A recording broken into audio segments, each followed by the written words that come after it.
तो फिर हमारे बच्चे को धर्म की शिक्षा देने में आपको रोक क्यों लगा रखी है, ये बताइए। नहीं, हम लोगों से कोई विचार विमर्श नहीं किया गया है और हम लोग इसकी अपेक्षा भी नहीं करते हैं, क्योंकि हम तो श्रद्धालु के रूप में ही आते हैं, श्रद्धालु के रूप में ही रह करके श्रद्धा संपन्न होकर के ही यहाँ से वापस जाना चाहते हैं। धर्म के पक्ष में नहीं है ये धर्म को विकृत कर रहा है। ये प्रवृत्ति बंद होनी चाहिए और धर्म को धर्म के ही रूप में अग्रगामी होना चाहिए। किसी भी देश को हिंदू देश बनाने के लिए, हिंदू राष्ट्र बनाने के लिए वहाँ के निवासियों का हिंदू होना जरूरी है। और अभी यहाँ के निवासी क्या सच्चे हिंदू हो गए? अभी यहाँ के निवासी जब गौ हत्या को सह ले रहे हैं तो उनको सच्चा हिंदू हम किस मुंह से कहेंगे? जो हिंदू होगा ना, वो गौ माता की हत्या को कभी भी स्वीकार नहीं कर सकता। हिंदू धर्म के ध्वजवाहक जगत गुरु शंकराचार्य जी हमारे साथ जुड़े हैं और एक चर्चा जगत गुरु शंकराचार्य जी से करेंगे। शंकराचार्य जी प्रणाम, क्या कुछ कहिए? कुंभ की भी तैयारियां चल रही हैं, विराट कुंभ की, किस प्रकार दिख रहे हैं आप? अच्छा है, तैयारियां करनी ही चाहिए। जो भी व्यक्ति उस जगह पर है जहां पर कोई विशेष पर्व आयोजित होने वाला है, तो पहले से जो व्यक्ति वहां होता है उसका ये दायित्व होता है कि आने वाले लोगों के लिए वो अच्छी व्यवस्था करे। तो अच्छा है, तैयारी करना चाहिए। जगत गुरु, आप जो है ध्वजवाहक है हिंदू धर्म के, क्या आप लोगों से भी कंसल्ट किया गया, आप लोगों से भी विचार विमर्श किए गए इसको लेकर? नहीं, हम लोगों से कोई विचार विमर्श नहीं किया गया है और हम लोग इसकी अपेक्षा भी नहीं करते हैं, क्योंकि हम तो श्रद्धालु के रूप में ही आते हैं, श्रद्धालु के रूप में ही रह करके श्रद्धा संपन्न होकर के ही यहाँ से वापस जाना चाहते हैं। सर, जगत गुरु जी, गाय को लेकर आपके द्वारा एक मुहिम चलाई जा रही है, किस प्रकार देख रहे हैं और क्या परिवर्तन आने वाले समय बनेंगे? अब बात यह है कि देखिए, भारत भूमि में हम लोगों ने जन्म धारण किया। हम लोग सोचते थे कि भारत भूमि में तो भारतीय संस्कृति होगी, भारत में भारत की जो भावना है उसको अभिव्यक्ति के लिए अवसर होगा। लेकिन देखिए, भारत में ही गौ माता की रक्षा के लिए हम संतों को आंदोलन करना पड़ रहा है। इसका मतलब है कि धरती तो ये भारत है, लेकिन यहाँ पर जो चीजें हो रही हैं वो सब विदेशी हो रही हैं। गौ माता को राष्ट्र माता बनाने के लिए लंबी लड़ाइयां लड़ी जा रही, क्या लग क्या रहा है आपको? देश के अभी भी 10 राज्य ऐसे हैं जहां गाय के प्रति जो है क्रूरता है। देखिए, किस राज्य में क्या है हम ये नहीं सोचना चाहते हैं, क्योंकि हम जब बात करते हैं तो ये नहीं कहते हैं कि हम अमुक प्रदेश के निवासी हैं। हम सब मिलकर के कहते हैं हम उस देश के वासी हैं। तो हम गर्व से ये कहना चाहते हैं कि हम उस देश के वासी हैं जिसमें गौरक्षा होती है।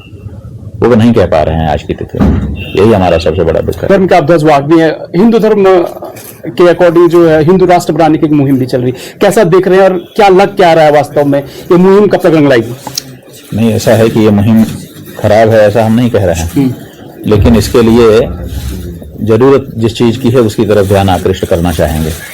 किसी भी देश को हिंदू देश बनाने के लिए, हिंदू राष्ट्र बनाने के लिए वहाँ के निवासियों का हिंदू होना जरूरी है। और अभी यहाँ के निवासी क्या सच्चे हिंदू हो गए? अभी यहाँ के निवासी जब गौ हत्या को सह ले रहे हैं तो उनको सच्चा हिंदू हम किस मुंह से कहेंगे? जो हिंदू होगा ना, वो गौ माता की हत्या को कभी भी स्वीकार नहीं कर सकता। इसलिए पहले गौ माता की हत्या बंद कराएं यहाँ के लोग, तब हम जाने कि यहाँ हिंदू रहते हैं, फिर हिंदू राष्ट्र की बात की जाए। जगत गुरु, हिंदुओं की स्थिति को, वर्तमान स्थिति को आप किस प्रकार देख रहे हैं और कैसा अध्ययन आप कर पा रहे? बात यह है कि हिंदू नाम के हिंदू रह गए हैं, काम के हिंदू कहाँ रह गए?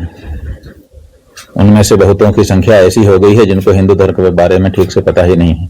भारत के संविधान की धारा 30 के आधार पर हिंदू बच्चों को अपने धर्म की शिक्षा से वंचित किया गया है आजादी के बाद से अभी तक। और भारत का जो हिंदू बच्चा है वो अपने धर्म की शिक्षा प्राप्त ही नहीं कर पा रहा है, इसलिए उसको अपने धर्म के बारे में ठीक से जानकारी ही नहीं है। ऐसी परिस्थिति में हिंदू इस समय विद्यमान है। कॉन्स्टिट्यूशन सेकुलरता की बात करता है, धर्मनिरपेक्ष की बात करता है, एक और आप रिलीजियस एजुकेशन की बात कर रहे हैं, कितना सही पा रहे हैं इसको? देखिए, बात यह है कि धर्मनिरपेक्ष का अर्थ धर्म छोड़ देना नहीं है। राज्य धर्मनिरपेक्ष है, व्यक्ति थोड़े धर्मनिरपेक्ष है। जिस संविधान की बात आप कर रहे हैं ना, उसी संविधान में लिखा है कि यहाँ पे रहने वाले हर व्यक्ति को अपना धर्म पालन करने की पूर्ण स्वतंत्रता है। तो हमको हमारा धर्म पालन करने की पूर्ण स्वतंत्रता है, तो फिर हमारे बच्चे को धर्म की शिक्षा देने में आपको रोक क्यों लगा रखी है, ये बताइए। यही तो प्रश्न है हमारा, कि जब आप कहते हो कि यहाँ पर जो लोग हैं उनको अपना धर्म पालन करने की पूर्ण स्वतंत्रता है, तो हमको धर्म के ज्ञान की भी पूर्ण स्वतंत्रता होनी चाहिए और उसके लिए व्यवस्था होनी चाहिए। तो आपने जितने भी आपके सरकारी स्कूल हैं सब में हमारे धर्म को पढ़ाने की अब व्यवस्था ही नहीं रखी है। हिंदुओं को क्या आप संदेश देना चाहेंगे वर्तमान समय में जो नवयुवक और बच्चे? देखो, हिंदू जो हैं वो एक तो भारत के नागरिक हैं, इसलिए भारत के नागरिक होने के नाते भारत के संविधान को मानना, भारत के सरकारों के द्वारा बनाए गए, संसद के द्वारा बनाए गए कानूनों को मानना उनके लिए उचित है कि वो जिस देश में रहते हैं उसमें रहे। लेकिन अपने धर्म के मामले में धर्माचार्यों के अनुसार उनको जीवन जीना चाहिए। के अनुसार धार्मिक जीवन नहीं जिया जा सकता है। हाँ, देश में रह करके देश के कानून को आदर देना, उसको मानना वो अलग बात है, लेकिन धर्म के मामले में तो धर्मशास्त्र और धर्माचार्य ही निर्णय करेंगे। जगतगुरु, ये भी देखने को मिल रहा है कि जो फेस्टिवल है हिंदू धर्म के, जो फेस्टिवल है उनकी तिथियों में बड़ा डिफरेंस दिखाई दिया जा रहा है। सवाल ये उठता है कि आखिर कहीं ना कहीं जो यूनाइटेड हिंदू धर्म है वो बढ़ रहा है, त्योहारों की तिथियां अलग अलग हो रही हैं, कैसे यूनाइटेड होंगे, किस प्रकार से होगा? ये जो बाजारवाद है ना, इस बाजारवाद ने ये अव्यवस्था उत्पन्न की है। जो लोग इस कार्य में लगे हुए हैं वो चाहते हैं कि ज्यादा दिन त्योहार मनाए जाएं ताकि हमारी जो त्योहार से संबंधित चीजें हैं वो ज्यादा दिन बिके। तो इसके लिए उन्होंने ये सब व्यवस्था बना रखी है। धर्म की भले हानि हो जाए लेकिन हमारे व्यापार की हानि नहीं होनी चाहिए, ये बात। जगतगुरु, धर्म और राजनीति को कैसे आप देख रहे हैं? कहीं ना कहीं धर्म और राजनीति की मिश्रित होते हुए नजर आ रहे हैं, क्योंकि जो लोग धर्म की बात कर रहे हैं राजनीति में आ रहे हैं, राजनीति के लोग जो है धर्म की ओर जो है अपना मूवमेंट बना रहे हैं अपनी व्यक्तिगत हितों के लिए। नहीं, धर्म भी अच्छा है, राजनीति भी अच्छी है, दोनों लोक कल्याण के लिए प्रवृत्त हैं, लेकिन धर्म का तरीका अलग है, राजनीति का तरीका अलग है। धर्म के तरीके में कभी भी हमको जो उपलब्ध सामग्री है उसी से धर्म हम करने लग जाते हैं, लोक कल्याण करने लग जाते हैं। राजनीति में ऐसा नहीं है। राजनीति वाले कहते हैं पहले हमको सत्ता मिलेगी, सत्ता से हम शक्तिमान बनेंगे तब हम लोक कल्याण करेंगे। तो इसलिए दोनों का रास्ता अलग है, इसलिए दोनों को रास्ते में नहीं मिलना चाहिए, लक्ष्य में भले मिल जाए। जगतगुरु, धर्म को कुछ लोगों ने व्यापार भी बना दिया है और तमाम प्रकार से एक नया मार्केटिंग इनोवेटिव भी हो रहा है। किस प्रकार आप देख रहे हैं जो धर्म का नया व्यवसायीकरण किया जा रहा है?